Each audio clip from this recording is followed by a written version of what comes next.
Every November, I plant my bed of garlic. And normally I just remove the cloves from the bulb like I'm doing right now, and then I plant them into the bed. This year I'm doing something a little bit different. And I learned about this technique on the website for Keen Organic. And they talked about soaking your bulbs before you plant them, or the cloves before you plant them, for a couple reasons. And one is to kill off any pathogens or microorganisms that are inherently found in garlic sometimes. And so we're talking about fungus or maybe some mold. And the soaking will kill that off before you plant it into the beds. And so that's always a good thing. That never hurts. So I like that idea. And then the other thing is that you follow up that soaking with a liquid fertilizer. And that's going to allow the bulbs to get a little bit bigger in the ground and develop earlier rooting for faster establishment, which I really like the idea of, because these cloves, although they're very winter hardy, anything that you can do to help promote their vigor underground as they're developing over winter is a good idea. So I'm going to try that this time, and I'm going to compare things in about a week to see if I got extra root growth from when I soaked them in the liquid fertilizer, and then if my cloves end up being disease-free, then I can assume that hopefully the soak had something to do with that. Now, on that note, I really never had an issue with diseases infecting my garlic. So this is really totally optional, but I figure for the small amount of extra time and money that it's going to take to add that extra precaution, it's worth it. So I'm going to walk you through that process with what I'm doing right now, and then we'll get these in the ground, and then we'll check in on them in about a week to see if we've got any progress on the additional rooting from the soaking of the fertilizer.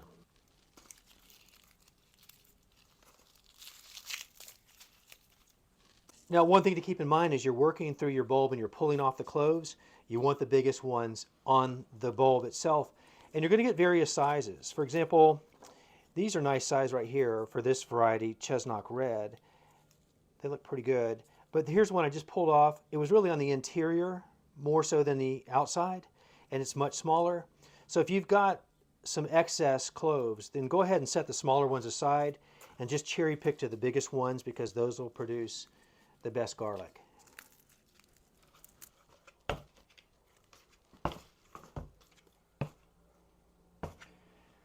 Okay, I have separated the cloves from the beautiful bulbs, and those are gorgeous. And so the first step in the process, as I mentioned before, is to go ahead and sterilize these cloves. I'm using peroxide that you can get at the $1.25 store now, and that's what the cost of a whole bottle is. So I'm using the peroxide because it's very affordable, and I'm just filling it up at 100% ratio.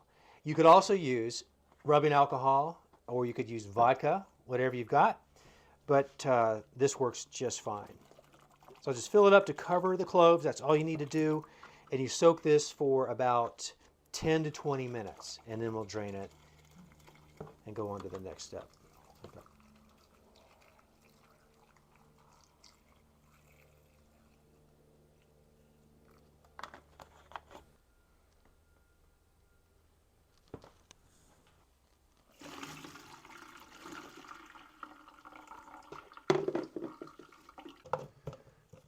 Okay, I went with 15 minutes of soaking. I split the time.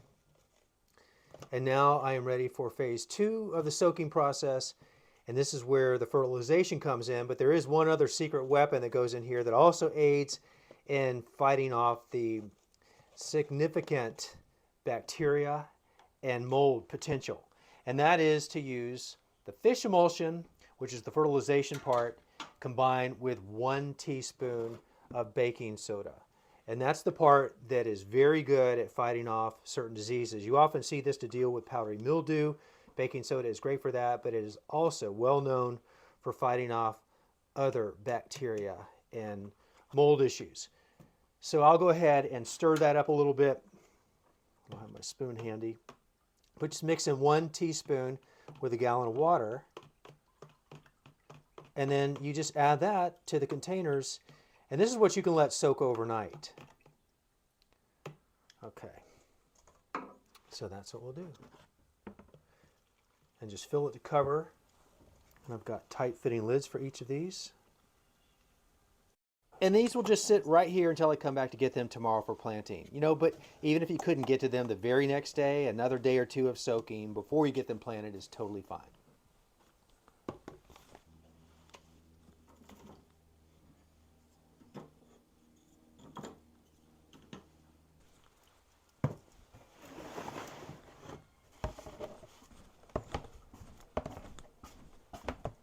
Come on, Soph.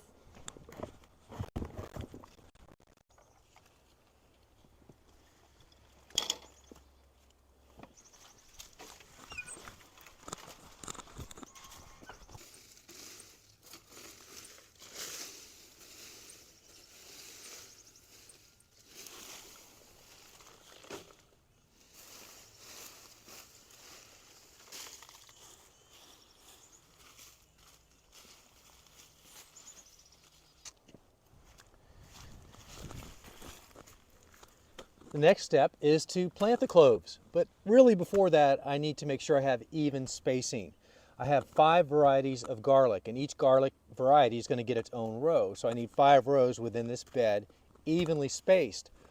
So what I'm going to really end up doing is creating 6 sections in this bed.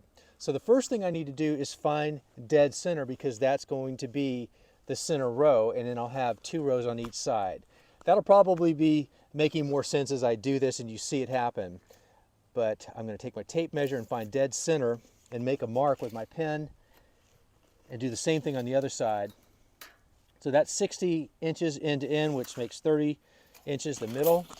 Grab my pen, make a mark right there. That's dead center. Now I'm going to repeat that on the other side, and that will be my first row of planted garlic. Okay, this is going to be my first anchor with dibbler number 1, and I've got a little loop set up in this twine, and now I'll go to the other end and stick the dibbler in there. That's my line.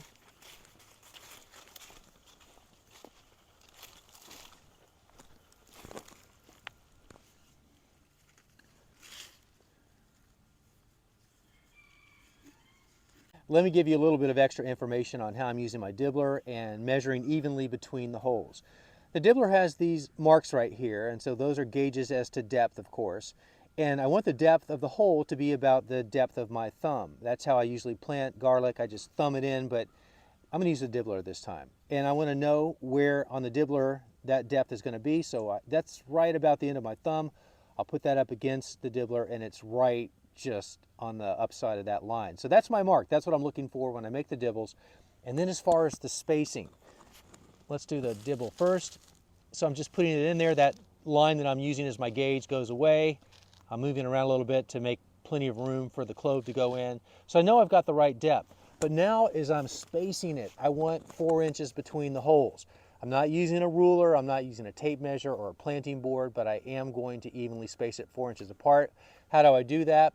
With my fingers. This is a great tool for measuring. If you know the distance between all your fingers, or 3 fingers in my case, that's 4 inches.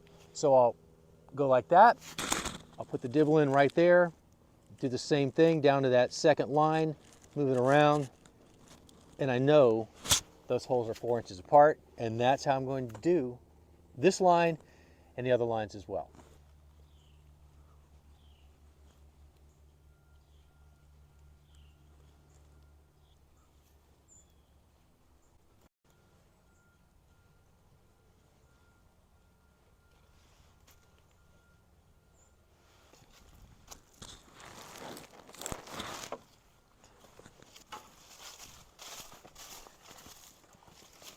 Now I need to empty this solution, and I don't want to waste it. It's lots of nitrogen from the fish emulsion.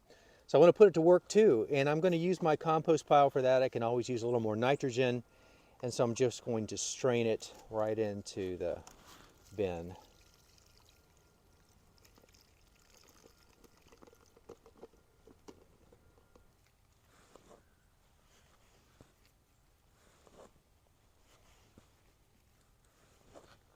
Now as I go through this sieve, I'm looking for the largest cloves in the bunch.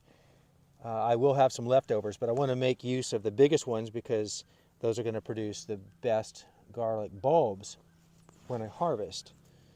So these smaller ones won't go to waste. I'll just replant those in grow bags or somewhere else, but I want to cherry pick for the biggest ones right here for each variety that I have.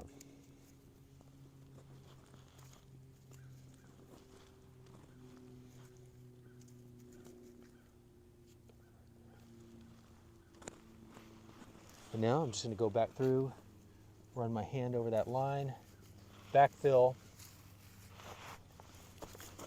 and repeat the process 4 more times. And one very important step in the process is to put your tag in. Right there.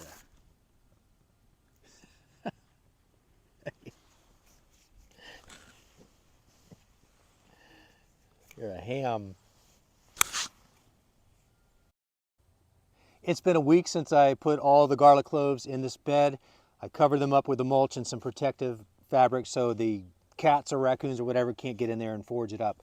But the main thing of the video was to go ahead and soak the garlic in that liquid fertilizer to see its impact in a positive way on the root development and also future hopes of bigger bulbs. But the main thing that we can see right now is how do those roots do a week in the ground soaked. I also held out a few cloves unsoaked because that's how I wanted to compare them, the results between unsoaked and soaked. Well, what I can show you right now is the results from a week later, digging up some of the soaked cloves and holding out some that I did not soak at all. So you've got a little bit of root development there and you have some early shoot growth as well.